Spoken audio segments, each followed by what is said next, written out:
and welcome to the channel. Today I'm reviewing the Palazzo, a luxury all-suite hotel here on the Las Vegas Strip. Is there any reason not to stay? Let's get going.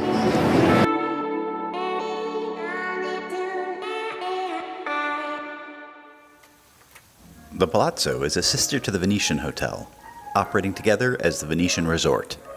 It's located mid-strip, with the main entrance on Las Vegas Boulevard near the intersection with Sands Avenue. There's a Walgreens conveniently located at the front entrance, and the resort is diagonally across the street from Fashion Show Las Vegas, a large mall with very affordable shopping and dining options. The Palazzo is an all-suite hotel that boasts the largest standard rooms on the Las Vegas Strip. I was in a City View King Suite, and at 720 square feet, it felt incredibly spacious. While the Venetian is more of a themed hotel, the Palazzo takes a subtler approach with an Italian-inspired design featuring contemporary furnishings and high-end finishes designed to convey elegance and sophistication. Here in the living room portion of the suite, you've got a small table with 2 chairs. If you want to get some takeout and sit there, you could. You've got a television, which honestly I think is a little undersized for the size of this space. Over here you've got a workstation, a desk, chair, very dedicated spot. Wi-Fi is free, and I'll do a test on the speeds later, but so far it seems pretty speedy. Nice sectional couch, and a little ottoman in there. Checking the Wi-Fi speeds, the Wi-Fi is free, which is nice, or at least it's included in your fees.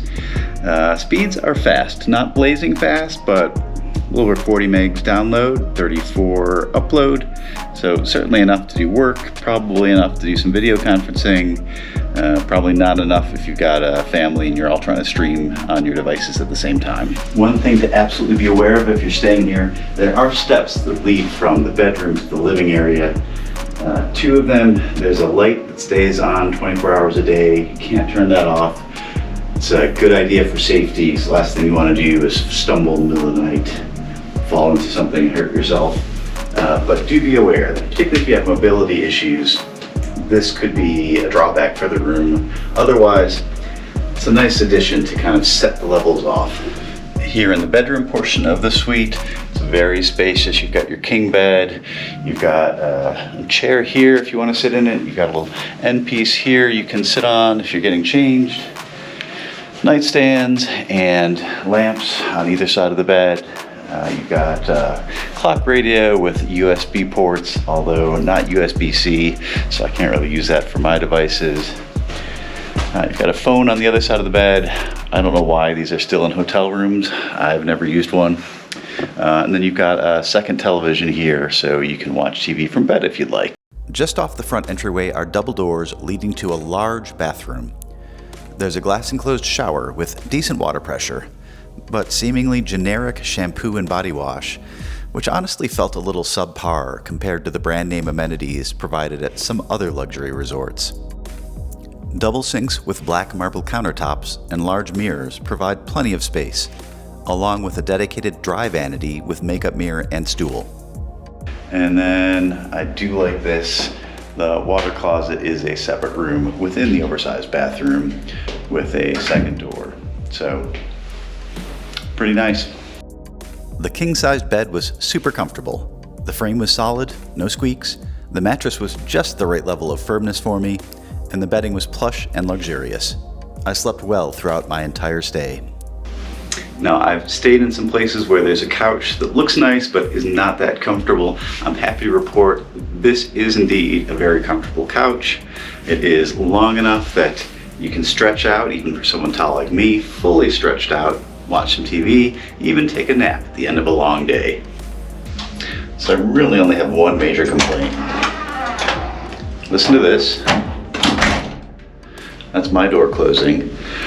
Although the soundproofing between rooms is generally very good, for some reason the sounds of doors opening and closing in the hallway, you can hear it as if it is your own room.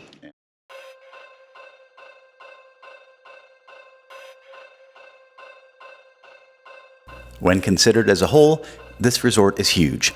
The Palazzo and Venetian Towers combined form one of the biggest hotels in the world. There are numerous walkways, both indoors and out, which makes everything feel interconnected, but also a bit overwhelming. The Grand Canal shops are among the most recognizable on the Strip. This is where you can shop and dine under a painted sky ceiling while gondolas float past on an indoor canal. It feels very fabricated to me, but it's impressive nonetheless.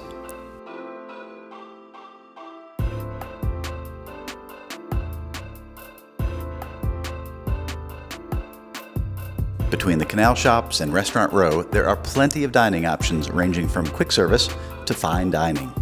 Two of my favorites are Chica for Latin fusion, the short ribs here are amazing, and Brera Osteria in the replica St. Mark's Square, where you can get homemade pasta and wood oven baked breads and pizzas. For entertainment, there's no shortage of choices without ever leaving the resort. Everything from the long-running Atomic Saloon Show, to the magic of Shin Lim in residency, to a rotating schedule of concerts. Oh, and the Sphere is right next door with a direct bridge connection to the Venetian. And of course, there's gambling. Lots of gambling.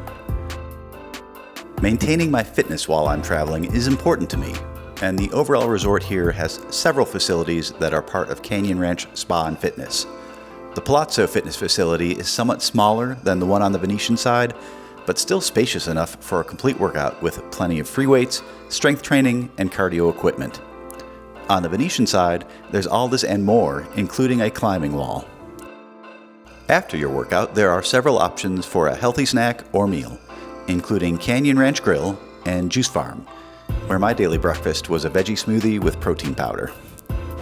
If you're looking for pools, they've got them. There are, I think, 11 across the Palazzo and the Venetian. You have access to both. You can walk between the properties. They are connected by a walkway. So plenty to do here, plenty to choose from. I think there are some adult-only pools as well as family-friendly pools. They're heated, so even on a cooler day like today, you can hop in. In addition to the pools, there are hot tubs and bars, so a great way to spend a hot afternoon. Some things to be ready for. The elevators, they move quickly. You've got 50 floors, so if you're on a higher floor, your ears may pop on the way up and down. Also, be prepared for a lot of walking. Even if you stay on property, this is a massive complex, a massive property. It could take you 10 or 15 minutes to get from your room to the lobby, so just be prepared for that. The big question, would I stay here again? And absolutely. Next to Cosmopolitan, this is one of my favorite places to stay on the Strip. The rooms are large, they're luxurious, they're clean, the property's extensive, you've got plenty of great dining options right here. You've got a number of fitness facilities so you can stay in shape while you're on the road. A lot of pools here to choose from.